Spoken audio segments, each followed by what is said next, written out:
All right, welcome everybody. My name is George Moesadam, and I'm here with my friend Leith. We are both from the CXP, as in the customer experience team, in the engineering group for Office 365. Today we're going to talk about troubleshooting, Office 365 deployment, and maybe more importantly also how we can prevent those issues from happening. So I've been with Microsoft for about 8 years. For the last 6 years, only focusing on cloud. I rolled into this when I got my first customer who wanted to deploy into BPOS Dedicated, for those who still know that. BPOS Dedicated then evolved, or there was another one, BPOS Multi-Tenant or BPOS Standard, which ultimately evolved into Office 365 as we know it today. So my primary focus was on deployments for Office 365. And I think, Leith, you can introduce yourself. Yes. So, as George mentioned, my name is Leith, and I'm based in Denmark, same team as George. I've been working for Microsoft for about 3 years-ish, and been doing deployment since the very early beginning of Office 365, both multi-tenant and the dedicated part. Originally, we used to do Active Directory and Exchange on premises and networking, all of that good stuff. All right, thank you. So these are just the common themes I'd like to talk about today, and they specifically focus on deployments. So this is not a session about, run state issues in Office 365, but really what kind of issues you are faced with during day-to-day deployments. So first thing, Leith is going to talk about the tenant itself, what kind of issues you can face during the tenant configuration, basically the setup of the tenant. Second thing, I will talk about networking. Networking is a very core part of Office 365 since it's a cloud service, so you'll understand that. Identity, so there's a lot of options of what you can choose there. We'll talk about that as well and some of the issues that we face there as well. Leith will then take it over again with Exchange Hybrid and some migration issues. At the end, we'd like to recap the session and basically, give some key takeaways on how or what guidance we can give you and what tools there are available to basically either first, preferably, avoid the issues from happening, and secondly, if you do hit any issues, what tools there are available to help you diagnose those issues. And just to set expectations, we've got hardcore troubleshooting sessions next door, and the next from that. We are going to talk about some of the basic deployment issues, and really, show you how and what tools and what guidance we can give you there. This is not a hardcore deep dive session where we're going to go into debugging, where we're going to go and show you, we're going to hit this 0x800, whatever issue we have. No, but these are common themes. We have actually adjusted the slides also because Leith and I were both at the Office 365 deployment booth. We've been available to answer many of your questions, so you may have seen us there. And based on the questions we got there, we adjusted the slides accordingly, so we sneaked in a couple of things there. So, objectives. Understand some of the common issues, which I've talked to you about earlier, and really give you all the tools and all the guidance that we have publicly available for any one of you to use during either your assessment of an Office 365 deployment and the deployment itself.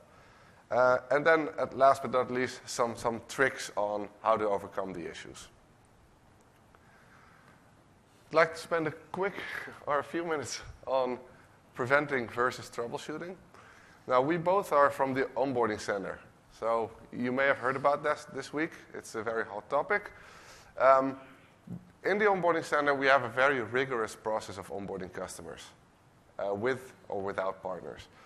Now, in the first piece of that engagement that we have with customers is an assessment phase. In the assess phase, we try to identify what your environment is, but also, really ask some questions about your directory or your network or other parts of your environment to really try and identify what issues you may have or what risks we would see before we actually dive into the deployment itself.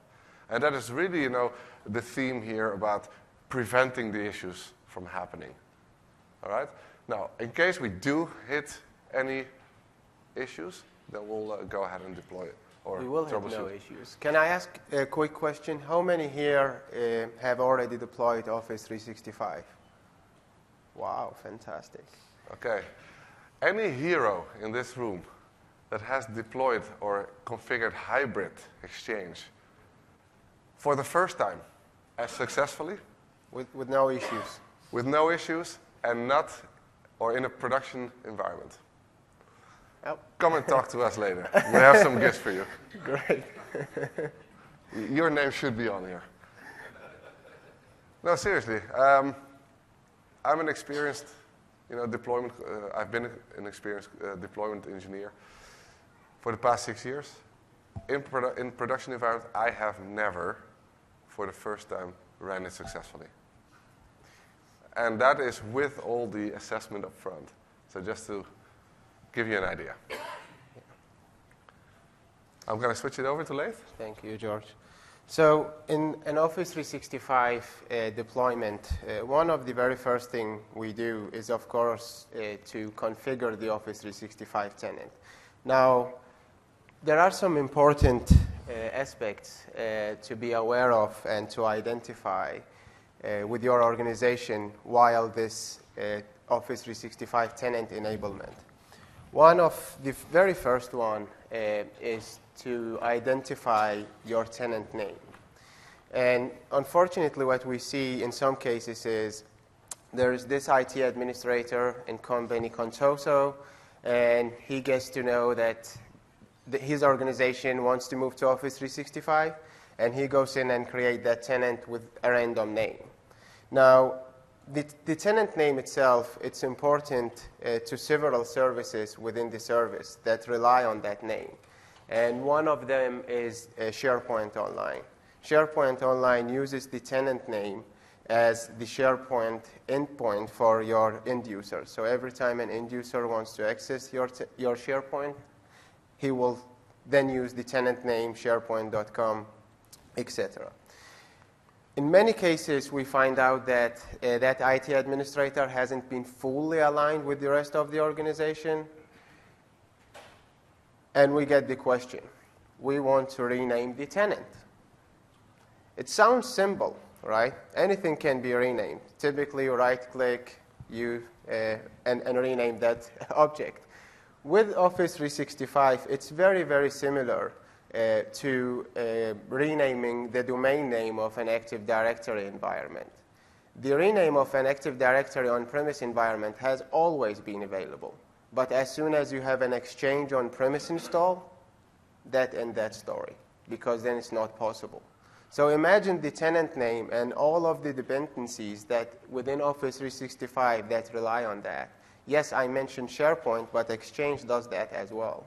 So it's really not possible for us to make it happen with the current version, at least. We might be able to do that in the future, but I really don't have any indications of any possibility of that. So the key point here is make sure you identify your tenant name together with the rest of the organization, and make sure that that decision is fully aligned in your organization. Once again, tenant name cannot be renamed. The second thing during the sign-up process that we ask you about is the language. So we ask you what is the default language of your tenant? What should it be, right? In organizations within the US that only exist in the US, the answer will be fairly easy. It's English, right? In organizations that are worldwide distributed, the answer is hard, right? Because then you have a remote site in the US, then you have another remote site, for instance, in Denmark or in Philippines or in other part of the world, and it's become really difficult. So the key takeaway here, make sure that the language you decide during the tenant sign-up is the one that your company uses by default. So if your company uses English as the primary language of your organization, make sure you do that. It has definitely implication on SharePoint and OneDrive. So by default, if you choose, let's say, English, any OneDrive profile you choose get to be provisioned in English. Now imagine if you choose Chinese, then any OneDrive you provision within Office 365 will then become Chinese. The problem is with languages, you cannot change that either, not the default one. You can change it at the user level, and you can configure it to be decided based on the internet or browser version language of the end user, but that doesn't mean that your default, for instance, OneDrive provisioning is then impacted by that. And once again, it cannot be changed. The third one, which is also super important, is your tenant location. So we have multiple data centers distributed around the world, and we see this, unfortunately, also as an aspect which goes into issues, and it goes into most likely connectivity issues. So if you are based in Europe, make sure you choose Europe as your primary data center, because then all the connectivity that your end user will establish to start with hit the Europe data center. If you are in the US, the same applies there. And you can guess what I'm about to say. Once you decide your location, you cannot go back and change that. The third point here is to identify and verify your domains. It might sound easy, and it is actually. But in many organizations, there are different domains used for different purposes. So we see some of them used for exchange, others used for link. You might, at some point of time during your organization lifecycle, has been a nodes-based customers. You might have used some domains from that time that still exist within one or more attributes within your AD. You might have been partnering with a partner organization that for some reasons have added their own domain within your organization. And what we see is two things. First, identifying the relevant, actively used domains is a challenge that can actually, in some cases, take weeks. The second thing we see is you identify the domains, and then you go and want to verify them. Verifying a domain means you add the domain in the portal. We ask you to add a TXT value within your DNS provider, so we get to know that you actually is the owner of that domain. Now, this means you need to have access to your DNS provider. And believe me, we have seen many cases where organization X or organization Y don't even have access to that organization, to that DNS provider, or don't even own the domain, right? And at my demo, I will show you a script I wrote the other day. It's very basic, but basically it goes in, it scans your accepted domains, and it scans all the proxy addresses value used within Active Directory, and it matches those. And it will show you the good domains and the gaps. And of course, as part of the tenant configuration, and we will talk about that briefly, is that you need to add the users and assign them a license. Otherwise, the users will be there and can't utilize any of the services, really.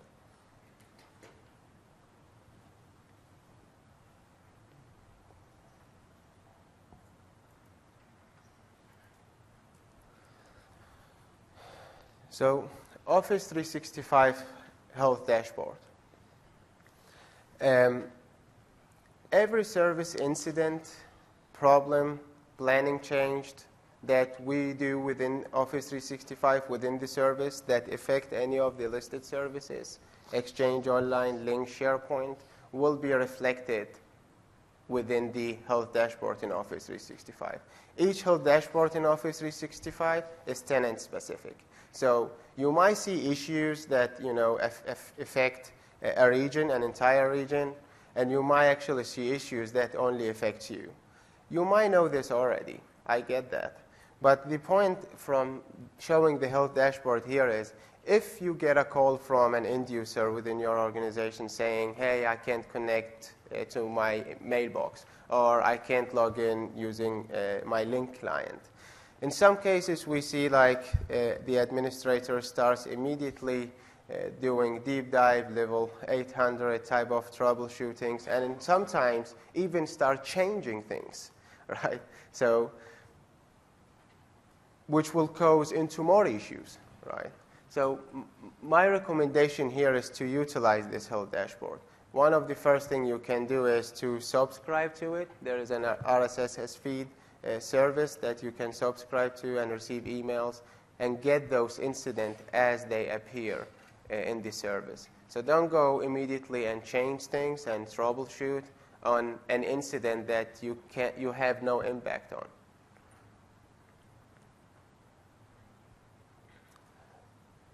The third or fourth thing here is, this is a common issue within large enterprises organizations that have what's so-called the volume license agreement with Microsoft, and they use the volume license agreement to do their licenses or subscription purchases, which is great. What's not great, though, is when they purchase Office 365, at some point of time after they sign the contract with Microsoft, there is one person within that organization that receives this email template. This email template indicates two things, or require one of two actions. The first one is, if you already have a tenant, please sign in and attach your purchase to the tenant. If you don't have a tenant, please sign up and attach your Office 365 purchase to the newly created tenant. Why is that a problem? Because that person who receives this email, in some cases, he is very hard to identify. In other cases, he might be easy to identify, but he is not aware of the bigger decision that your company has made into purchasing Office 365, or in that decision that the IT administrator made to actually create a tenant in Office 365.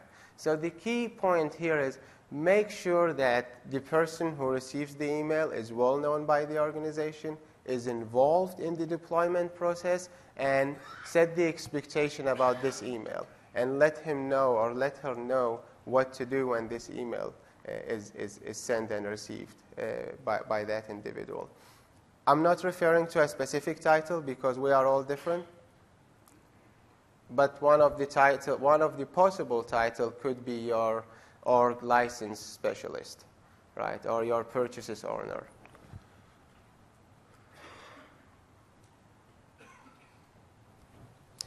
Right.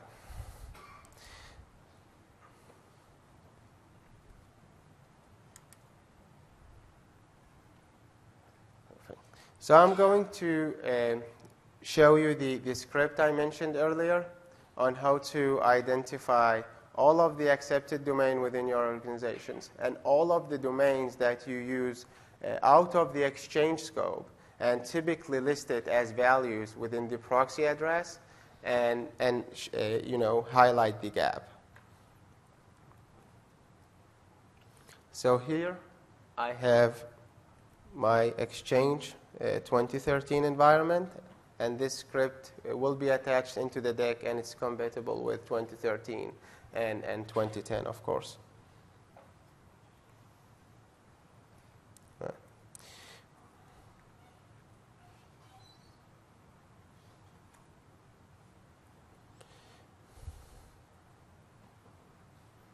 So what happened behind the scenes, I can show you the code in 2 seconds, is we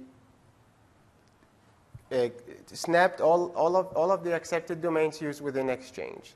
We made a snapshot of all of the values that are used within the proxy addresses in Active Directory and matched these two values together. So the good domains here indicate that those domains are good, They exist within my Exchange organizations, and they exist as email addresses within my mailboxes. The bad domains means that these domains does only exist in Active Directory. This is important during the add and verify tenant configuration process, but also important during mailbox migration or Exchange hybrid configuration or federation. So you want to know this in advance.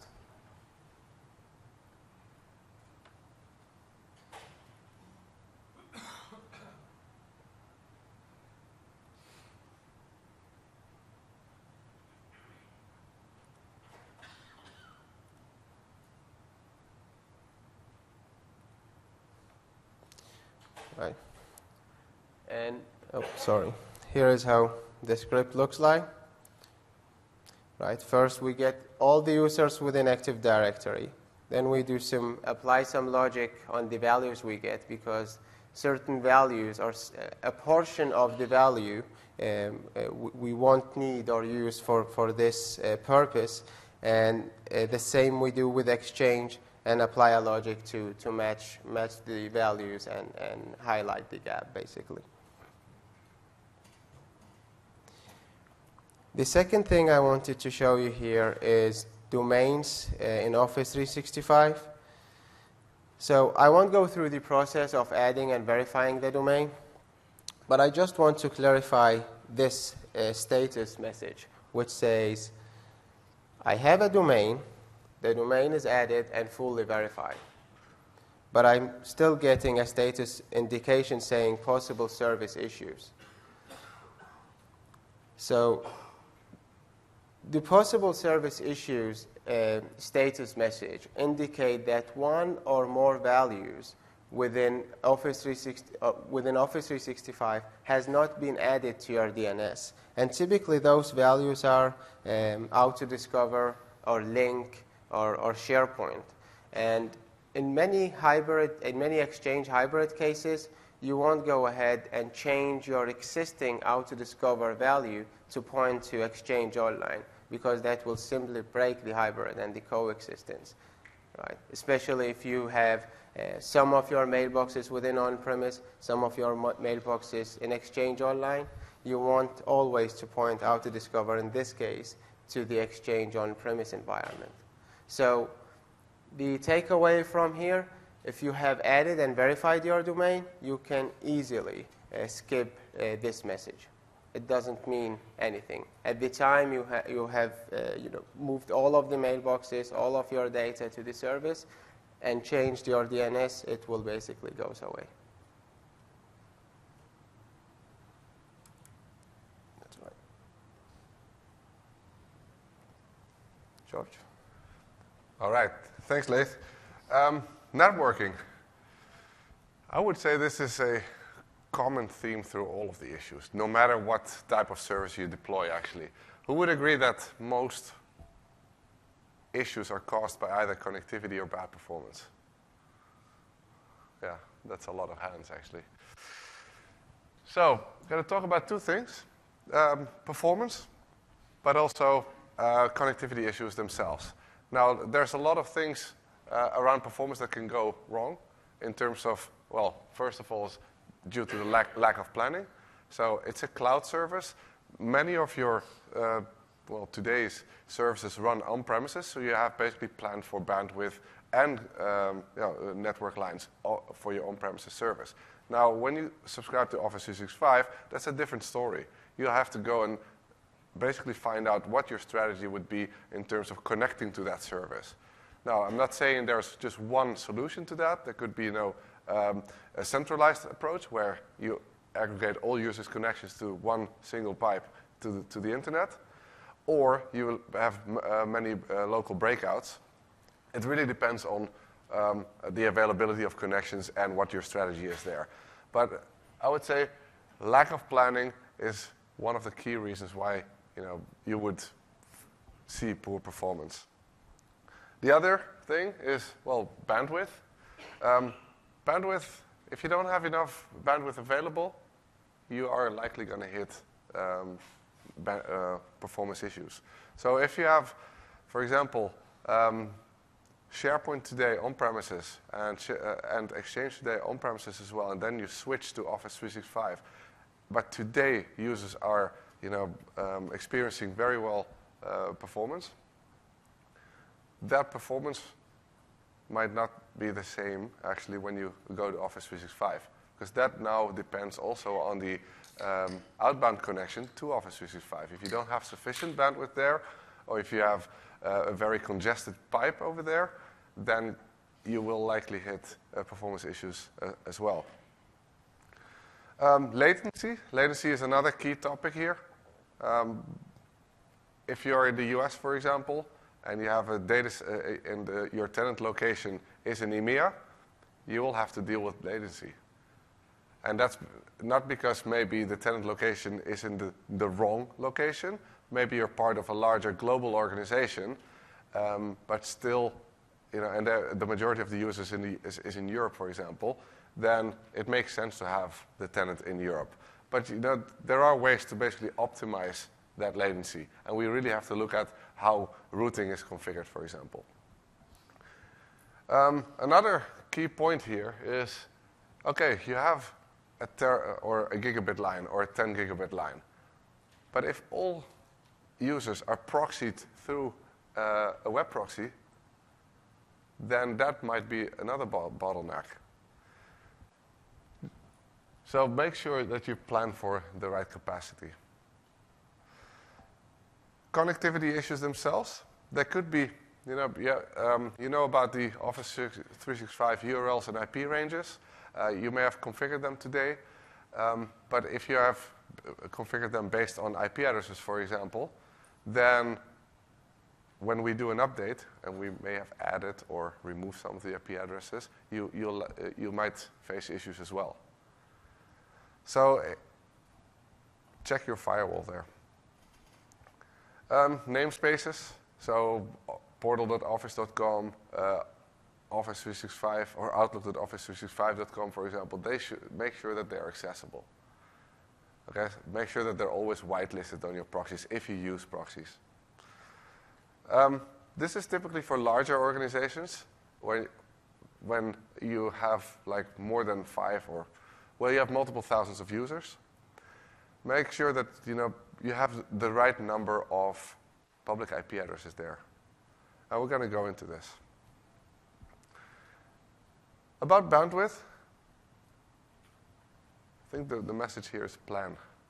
Make use of all the widely available articles, basically, and I would point to this article, aka.ms/tune, to basically carefully plan your bandwidth. So there are bandwidth calculators you can use.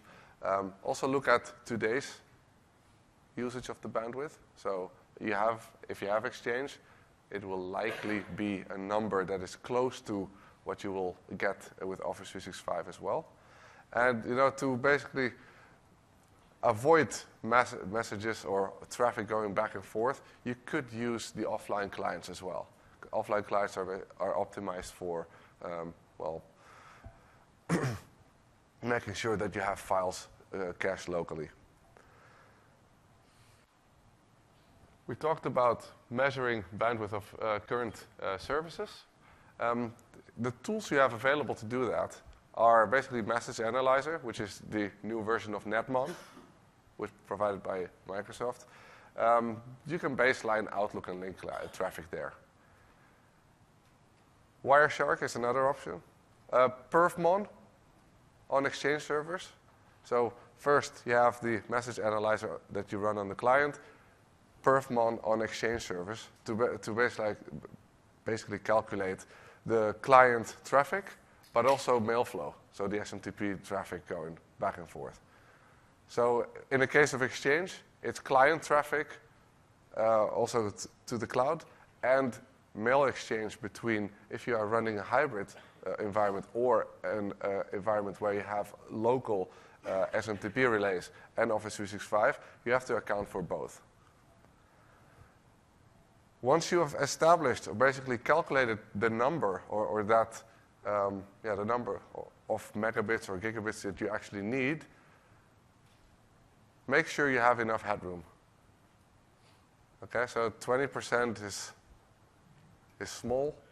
We would recommend actually a number between 33 and 55 to make sure you can handle the peak at some time in inefficient routing. This is a common problem. We have seen many organizations where, if you are a client and you hit Office 365 in EMEA and you're a client in EMEA, make sure that your ISP routes the right traffic, but also internally. We have seen many cases where traffic is actually routed through the US and then going back to EMEA. That adds unnecessary latency. And as a result, it will result also in performance problems. Same goes for DNS. If your DNS points to endpoints in the US and you're located in EMEA, that's not a very efficient route to take. And always, even if you are running stably, monitor your usage of the bandwidth.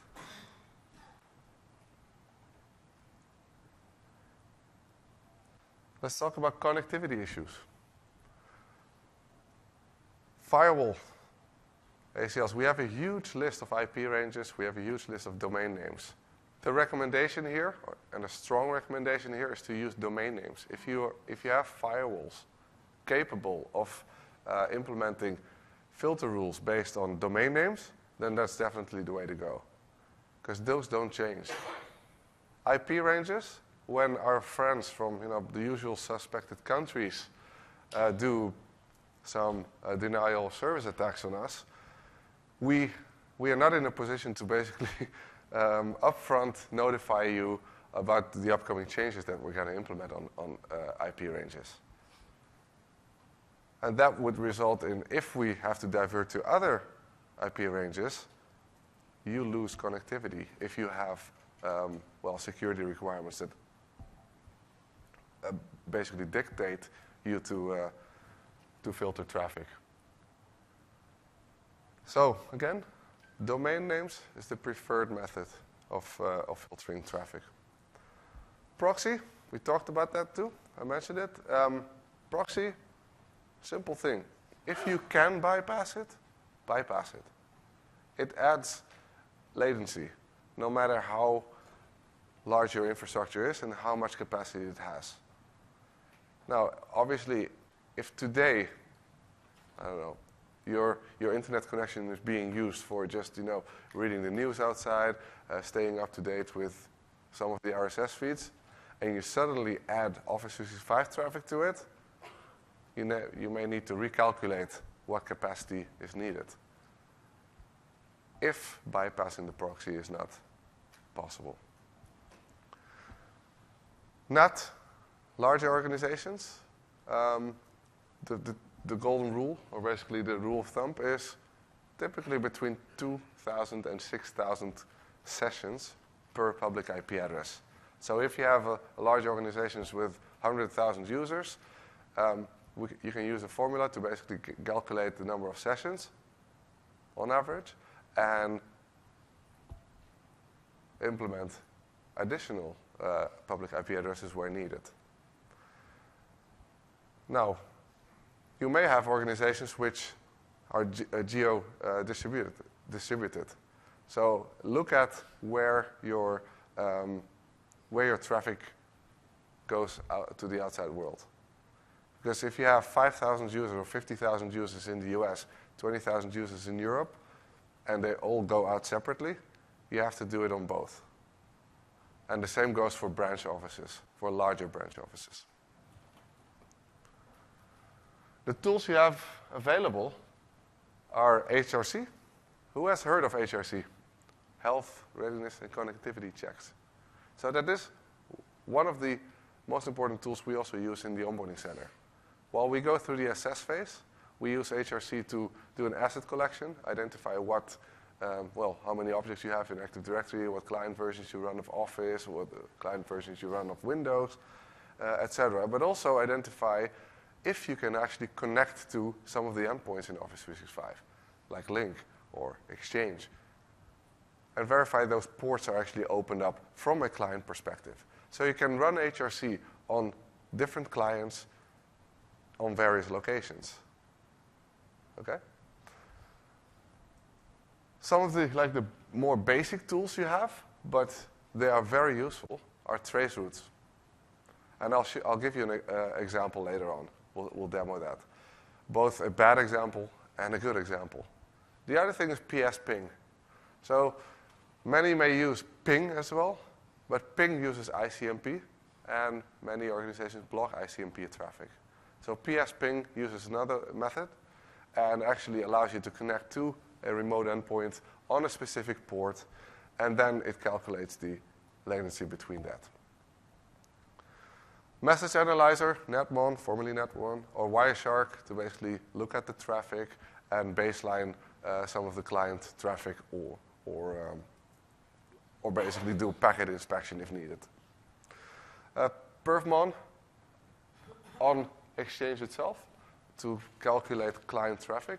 So if you use, for example, a Message Analyzer on a single client, you would get the traffic analyzed on a single client. If you run Perfmon on one of the Exchange CAS servers, you would actually calculate or baseline the client traffic coming in from all users connected to the specific server.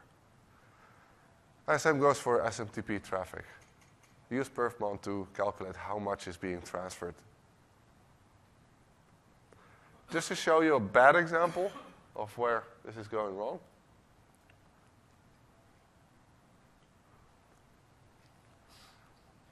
Can anyone identify what the problem is here?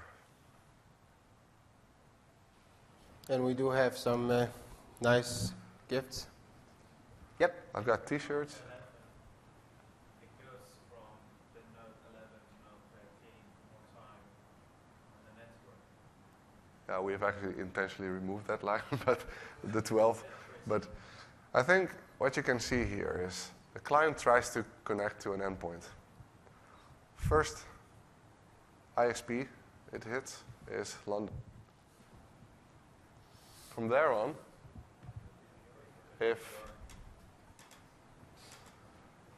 and this is a client connecting from the UK to an EMEA data center. Yeah, so it doesn't make sense. Yeah. We've got the same scenario where we had a problem in our Office 365 and we see the error in the dashboard, in the status dashboard. And when I go through the shop to check the connection, so the connection goes from London to US and then coming back. Okay, so Something that Microsoft doing in order to basically pass the traffic over there to the client, or is it? It's not definitely by ISP route the traffic. So typically, I'm going to repeat the question. Do we actually intentionally route traffic from EMEA to the US and then back to EMEA? If there's any problem. We only do that in case of disasters. So if a data center goes down or something, we make sure that we either go to the secondary data center in the same region, but in the back end, we route or we replicate traffic to another data center outside the region. But I think in this scenario, where a client in the UK connects to an endpoint in EMEA, so that could be Dublin or Amsterdam, routing here is not optimized. So this customer had to call their ISP, had their routing rules changed because they were basically not peering correctly with Microsoft. And within a day that was fixed. And this took a lot of pain away from that specific customer because users were not happy with the performance they were getting. I just want to show you also what a good, or hopefully good, can you press 7?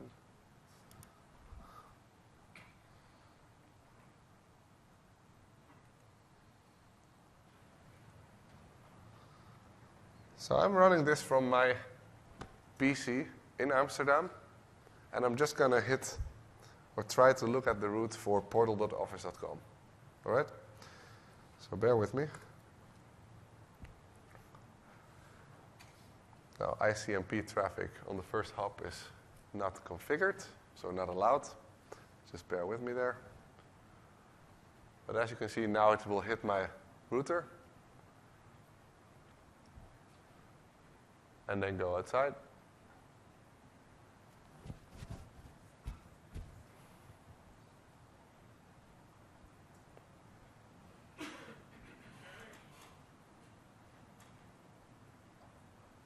And hit the Microsoft data center. And as you can see on line 6, it hits the Amsterdam Internet Exchange. So that's good. And from there, the Internet Exchange, it routes into the Microsoft data center for Office 365. Another demo I'd like to do is use ping or PS ping. I've actually prepared the command. PS ping measures latency, and I would just like to show you what happens when you do this behind the proxy and when you do it from a client that's not behind the proxy.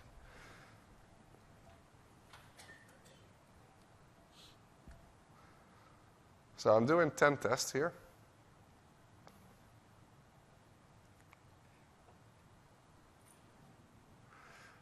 As you can see, on average, the latency is about 1 millisecond. Is that a realistic latency? By the way, I'm not a neighbor of the Office 365 data center in Amsterdam. So just to... No, but this is not realistic. So what's actually happening here is I have a web proxy, and when it establishes connection, it establishes a connection with the web proxy instead of the actual endpoint in the Amsterdam data center. But when I now run this same command from here, you'll see that the latency is a bit higher. This is still very okay. I mean, it's about 10 milliseconds. So when you do go and measure latency using PS ping, take that into consideration.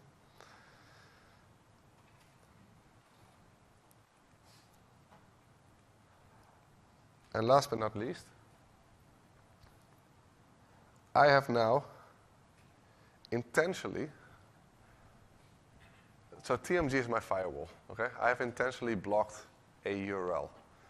And I just want to show you how, if you're using TMG or a comparable product, or even a hardware firewall, how you can run live trace sessions to identify blocked traffic. So in the case of TMG, I'm just going to start this trace. I'll go to my Exchange server. And I will type in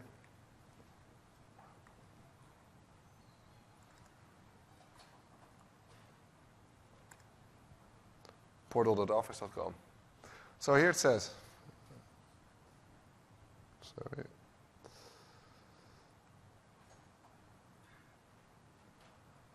So forefront TMG denied the specified URL.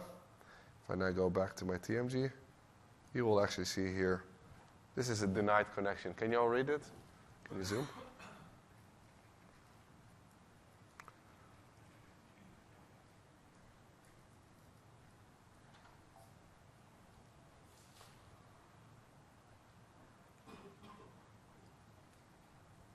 All right, so just to recap what I've shown you in this networking session. We've talked about common issues, so that's bandwidth, latency, how and what tools you have available to measure latency and or calculate the bandwidth that's needed, and also showed you some of the live demos on traceroute, PS ping, and a firewall trace session. Can we go back? All right. So next is identity.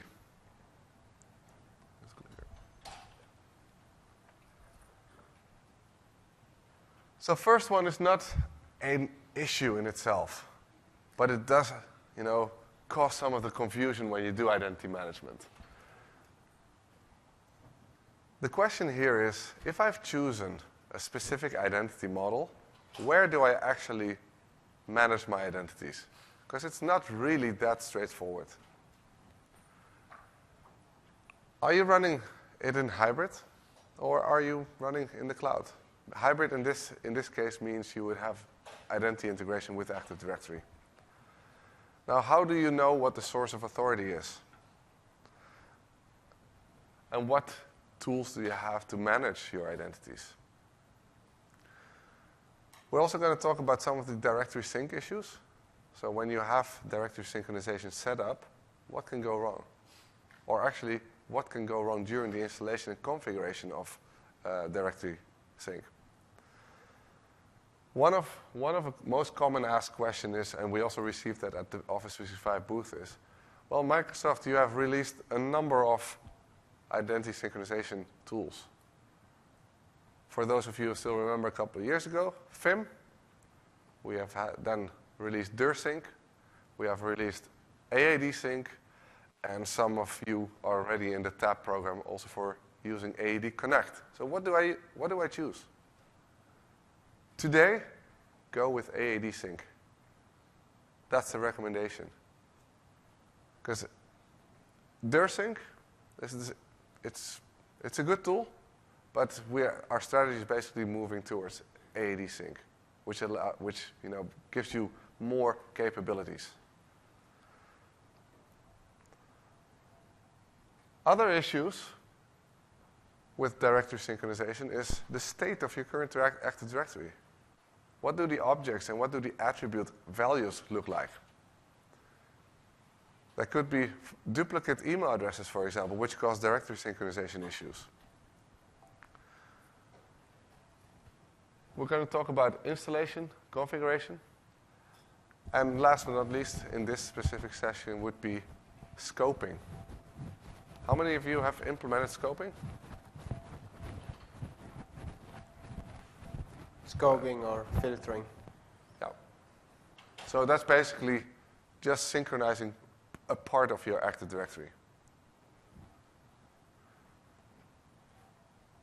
There could also be issues with sign-in and authentication, which we're going to talk about, and how you can overcome those issues, or how you identify the issues. Now, first of all, choosing the identity model is very important. Here, I would say, keep it simple. Keep it as simple as possible. All right, so you have 3 models. You can run fully in the cloud, using cloud identities. Second model would be synchronized identities. And the third model would be synchronized identities with federated authentication. So federated identities in this case. Many larger organizations choose ADFS, or the third model, but I'd just like to make sure you understand what that also means. It's all great that you can control authentication, but it also presents a single point of failure. If that ADFS environment is unavailable or goes down for whatever reason, there's no automatic fix, or users will not be able to log on to the service. You'll actually have to go and change something, either bring up the environment or quickly convert back to the second model, which is the synchronized identity model. And that doesn't happen automatically. If customers say, well, I've got a requirement for my customers using the same username and password, is ADFS then actually the only option? It's not. You can use synchronized identities with password sync. If your customer says, well, we need SSO, what does SSO mean to you? Does it mean same sign-on, single sign-on? So point being here is, try to keep it simple. All right? If you are running either the synchronized identity model or the federated identity model, know what your source of authority is. And that source of authority would be your on-premises Active Directory environment. That could be a single or multi-forest environment, but you still do identity management in those Active Directory forests. Many of the issues we have seen also is, or calls, support calls that come into Microsoft, hey, I cannot identify my aliases in the cloud. And then the simple question would be, well, are you running cloud identities or are you running directory synchronization? In the latter, we would instruct the end users, or basically the IT admins, to do the management on premises. For those organizations who have directory synchronization implemented and are using Exchange Online, we highly recommend also to use an Exchange server for management capabilities. Today there's no other supported tool to manipulate objects or attributes in Active Directory, which is basically part of managing your recipients in Exchange. So those could be mailbox-enabled users, mail-enabled users, or contacts or distribution groups, right? It's not a good story, but I just wanted to let you know, because Exchange, again, is the only supported way, and we'd rather prevent customers from hacking directly into Active Directory, because that's prone to human error. The other thing that you need to take into consideration is objects from other directory sources. And what do I mean with that? There could be LDAP sources, but a very common example would be Lotus Notes. If you're a Lotus Notes customer, you're one of these. So you have objects in the Lotus Notes directory, and before you can actually migrate those mailboxes to Office 365, you'll have to copy or make sure that they have a related or object in Active Directory. We cannot synchronize straight from Lotus Notes to Active Directory. As from an end user experience, the best experience would be if you can match the user principal name with the SMTP address or primary SMTP address with the SIP address. Because many issues come from, hey, I can't sign in. And then, while troubleshooting, you find out they're using not the user principal name, but actually an email address, which does not necessarily match the user principal name. And the same goes for SIP. So remember that hard, because that will come back later in the slides as well. Now, talking about issues for directory sync, a lot of issues also come from, or during installation configuration, is simply because the accounts are not configured correctly. So if you're running, for example, AAD sync, and you want to set up hybrid, and you want to set up password sync, there's an article on TechNet which tells you exactly what to do in terms of applying permissions. The other thing is connectivity. Directory synchronization tools need connectivity outbound on TCP port 443, and also 80 for the certificate revocation list check.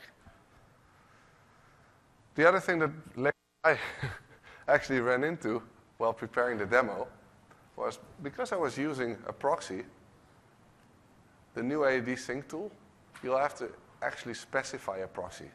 So if you use a proxy in IE or any of the browsers, and even in NetNSH, your Win HTTP settings, you still have to manually specify the proxy in the .NET settings. And that would be your machine.config file. Once you've sorted those two, you have a very high chance of completing that installation and configuration.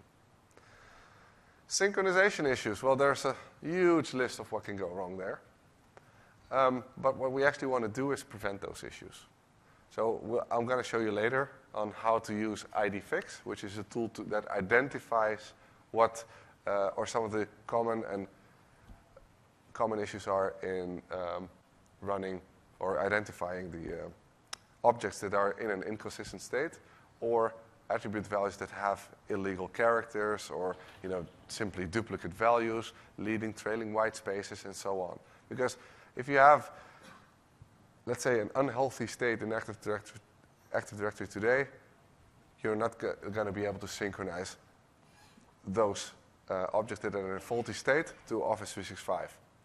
Meaning that your GAL would be incomplete, or that simply users are missing,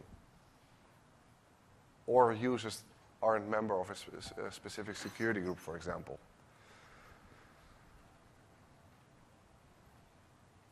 Right?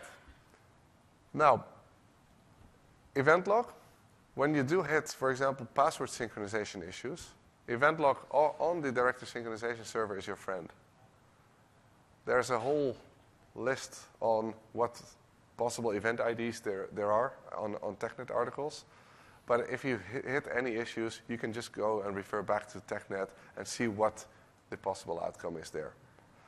Now, what I always do with my customers, and Lathe as well, we just run through this sequence. If we can find out what event IDs there are, we first start with, okay, if my user cannot sign in and we see that the user password has not been synchronized, you run a full password sync again.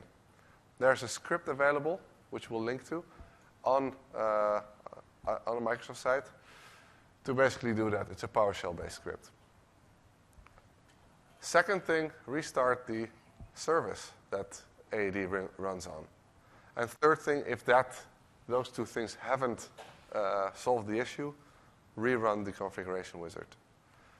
Now, we have also, we have had a debate about, should we include actually all of the top issues, which, go very deep into 0x800, 200F, whatever issues. We have chosen not to include those in this deck. Those are very, very specific issues, and they probably won't mean anything to you if you are running directory synchronization anyways. Missing objects, that could be simply due to the fact of filtering, either based on attributes or scoping based on organizational units or domains. When you do intend to apply filtering or scoping, make sure you identify your target audience that needs to be in the cloud. All right? It's simply said, but it's harder to execute. Also, while doing that, think about the dynamics that can take place within an organization. So if you are a company and only want to synchronize, for example, one of your countries, and you're represented in many other countries, think about how many times users would switch from one country to the other, or one location to the other. So from in to out of scope, or from out to in scope. Because the minute you put somebody out of scope for Office 365 sync, it runs sync 3 times before it actually deletes the object, and then the user simply cannot access his mailbox or other Office 365 services. So keep that in mind. After you apply a change to attribute filtering or OU scoping or domain scoping, always run a full sync. So full sync related to objects in Active Directory and a full sync related to passwords. Because the sync engine does not automatically pick up on those changes. You'll have to tell it, hey, do a new full sync so that it starts new. These are just some images of some of the issues that you may have seen. Left, obviously, I cannot log in. Second would be, I don't see my users. Third, is just a comparison between cloud and on-premises. As you can see on the right, there's a missing group, actually, because that group either had incorrect values and attributes, or they were in an inconsistent state.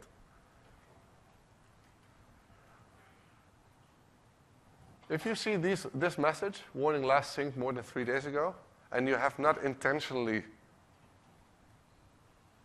turned off directory synchronization, that means you have hit an issue. So keep an eye on those kind of issues. You'll also be alerted through an email.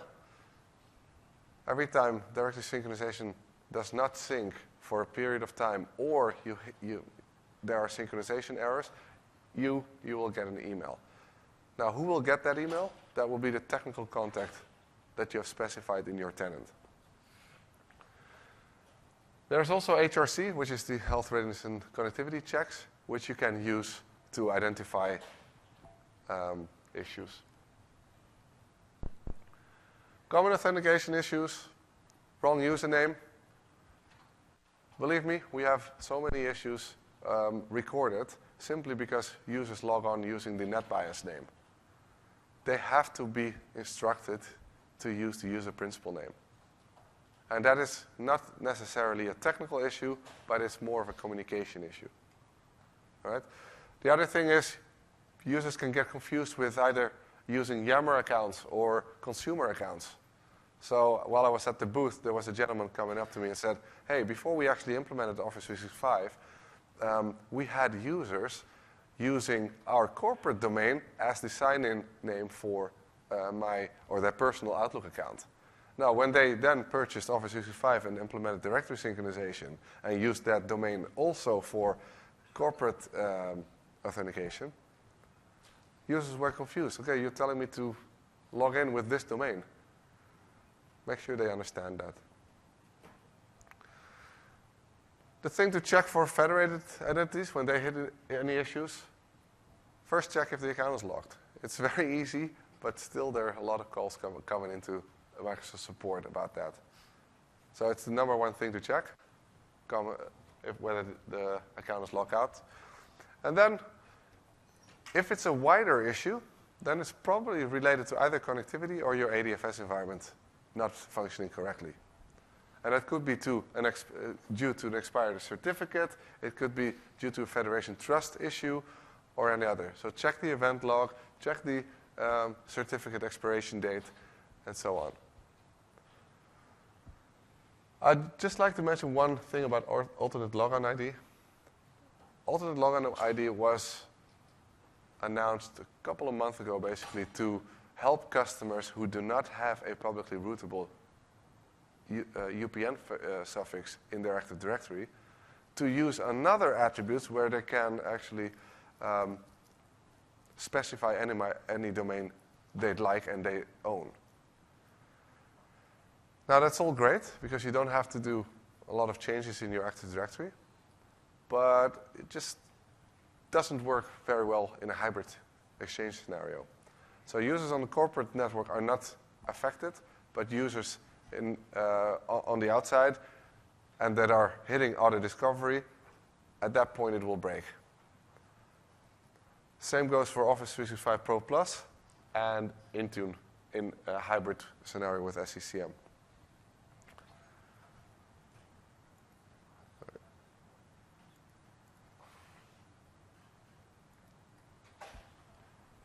Number one tool, ID Fix. Run it before you actually start the synchronization. And when you think you have solved the issues, run it again. Make sure you hit no issues to absolutely be comfortable and confident about, yes, we're going to have the same end user experience from a GAL perspective and that all users are able to log in. Other things to check for. Use Windows PowerShell with the Office 365 modules and the Exchange Admin Center. So remember, the Exchange Admin Center is the only supported tool to actually manage your identities if you have Exchange Online. Yep. I just quickly want to show ID Fix, and I'm going to hand it over to Leith. This one.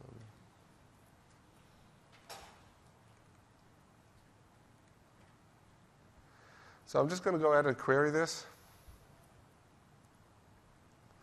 And as you can see, it found 4 issues. ID Fix is a tool that also allows you to directly remediate those issues. So it says, hey, I found a value with an exclamation mark in a mail nickname. That would be an illegal character. The fix or recommended fix would be the same value, but without the exclamation mark. So I'm just going to go ahead and apply this. I'm going to go query again, and you'll see that that issue has been remediated. So use this tool to identify, but also to remediate. That was it from an identity standpoint.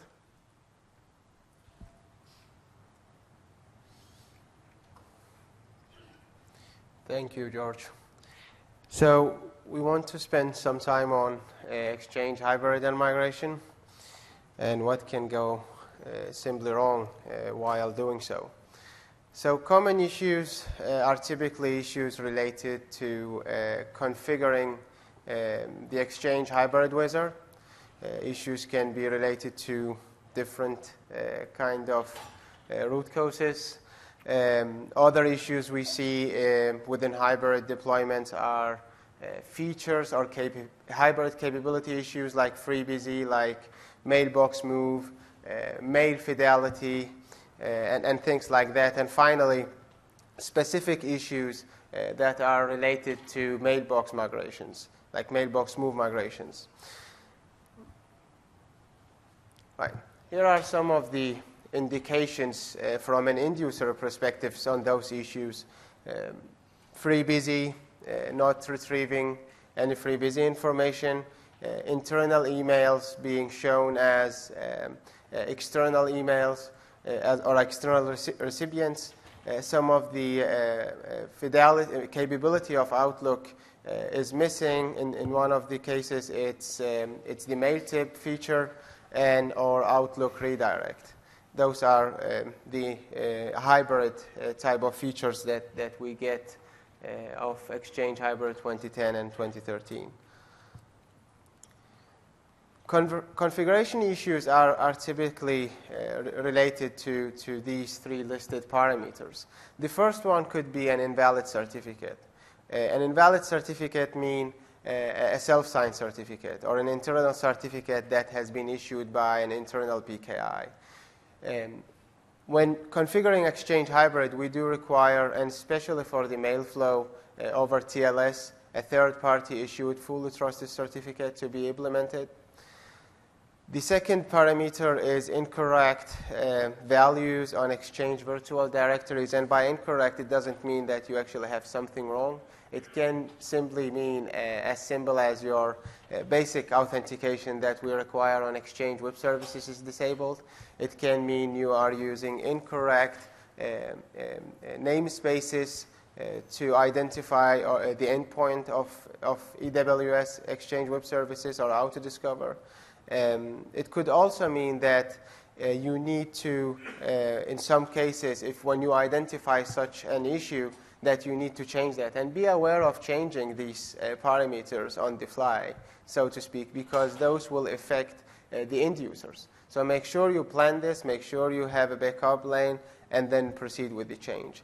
And I would actually highly recommend you the Exchange Deployment Wizard, because it generates basically a step-by-step list based on your very specific scenario that walk you through those changes and what needs to be done. And finally, Exchange Web Services, simply not published to the internet or not published based on best practices. In terms of hybrid features issues, we have the SSL offloading. SSL offloading, it's not supported with mailbox move that utilizes the MRS service. SSL bridging can be used. Incorrect publishing rules simply means that you might do pre-authentication on a proxy server, on a load balancer, which is also not something we recommend nor supported with Exchange hybrid setup. So make sure you identify those, and I will show you some tools in a second on how to identify these type of incorrect parameters that can affect or basically will affect the hybrid features capabilities from an end user perspective. The last one is mail flow, and there can be many mail flow type of issues. The most common one we have seen is when you use centralized mail transport, meaning that all emails sent in and out between Exchange Online and Exchange On-Premise goes through Exchange On-Premise. It has some additional, it needs some additional planning, so make sure you plan it, carefully. Make sure that you understand all the hops or compliances between your Exchange mailbox servers and Exchange on-premise. We do not support internal mail flow if the mail sent between Exchange Online and Exchange on-premise is manipulated by a compliance that sits in between, which is most likely the case at many customer sites. So make sure you either bypass that or you basically configure it not to manipulate any email sent between Exchange Online and Exchange on-premise, because simply the mail loses its fidelity and it will appear as an external mail, or in rooms and resources cases, you lose the functionality of the auto accept of the mailbox. Finally, move failures. Move failures can be related to a simple thing as SMTP addresses that only exist on-premise and you haven't really add them and verified them to your Office 365. Insufficient permission simply means that the account you use to perform the migration doesn't have sufficient access to access your Exchange environment and pull the data out to your Exchange Online. And finally, proxy configuration issues mean if you have a proxy server, make sure that Exchange in some scenarios uses system accounts, especially when configuring the hybrid wizard. And if you only authenticate authenticated users to pass through the proxy, that will cause issue. So make sure you configure those according to best practices and what's supported to simply save time and to proceed forward. And how do you do that? You do that by deploying hybrid the right way, right? We require auto-discover. We require Exchange Web Services to be valid and published. And by valid, I mean valid with associated with a public certificate and published with no pre-authentication. Pre-authentication is not needed or required. A valid certificate, as I mentioned, must be configured and assigned to those web services. Port 443 is allowed to the Exchange on-premises. And finally, Exchange 2013 mailbox servers do require internet access, so make sure you do that. And the reason to that is when you initiate a move request from Exchange Online, the Exchange mailbox server on-premises want then to send the data back directly to the requester. And the requester in this case will be a public IP address from Exchange Online. So ensure that you have the routings and the publishing rules and the proxy configures to allow the mailbox server to perform such an operation. And as George mentioned earlier, there is a TechNet article with all of the IP addresses and namespaces that you would need to use.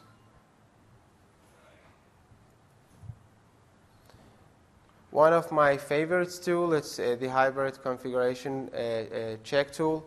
It basically it has all the logics, at least most of them, that the Exchange hybrid wizard does through the configuration, but in a check or in a test validation state. So before you go into the configuration of hybrid, you can simply utilize this tool to make sure that the prerequisites of Exchange hybrid are met, or in case there is an issue, you can get the indication of that and the possible fix of fixing that issue before configuring Exchange hybrid. Mailbox migration tips. Basically, mailbox migration tips occurs online, right? So we only migrate online data, at least when we talk mailbox replication service, which is used by the hybrid configuration wizard.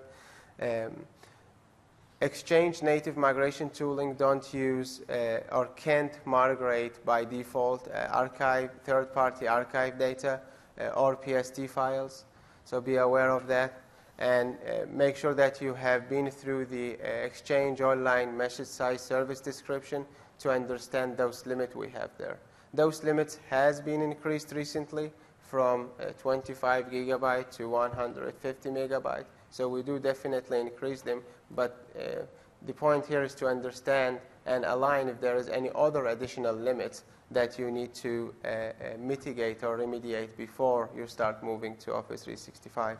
Another thing in terms of migration is the dates. Holidays, change freezes, and things like that do impact migration. Align, plan, and plan and plan before execution. Desktop upgrade, it's very important. As you move the mailbox, the desktop will then need to meet Exchange Online and Office 365 prerequisites. And shared mailboxes, delegations, move those users together to avoid any inconsistency in terms of accessibility and functionality that affect end users who utilize such functionalities.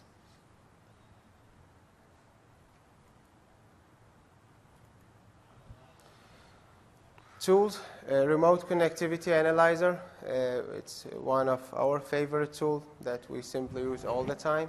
And basically, it validates external access to your Exchange on-premise environment. I mentioned the hybrid configuration wizard check. Hybrid free busy troubleshooter. It's a guided experience that walks you through several cases or issues that might occur within a hybrid scenario, and basically provide suggestion or resolution on those type of issues. So just in terms of time, I think we're going to just show screenshots of the HCW check.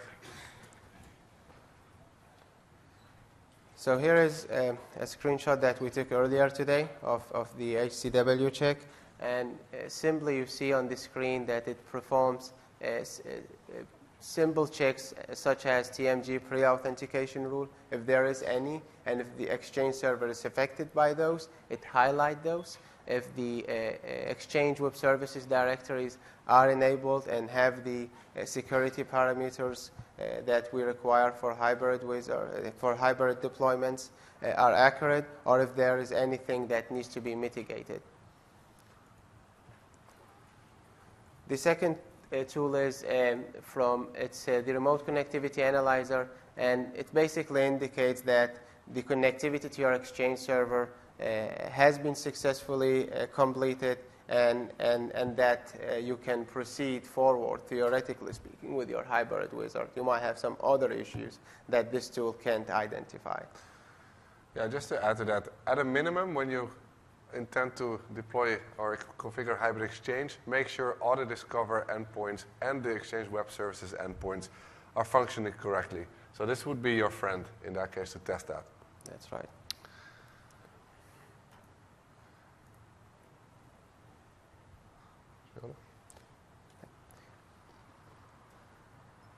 Everything here is turning red and white and yellow. So I would like to thank you for being here. We really hope this has been informative for you. We will be around, so please feel free to come and pass by if you have any questions. Thanks a lot.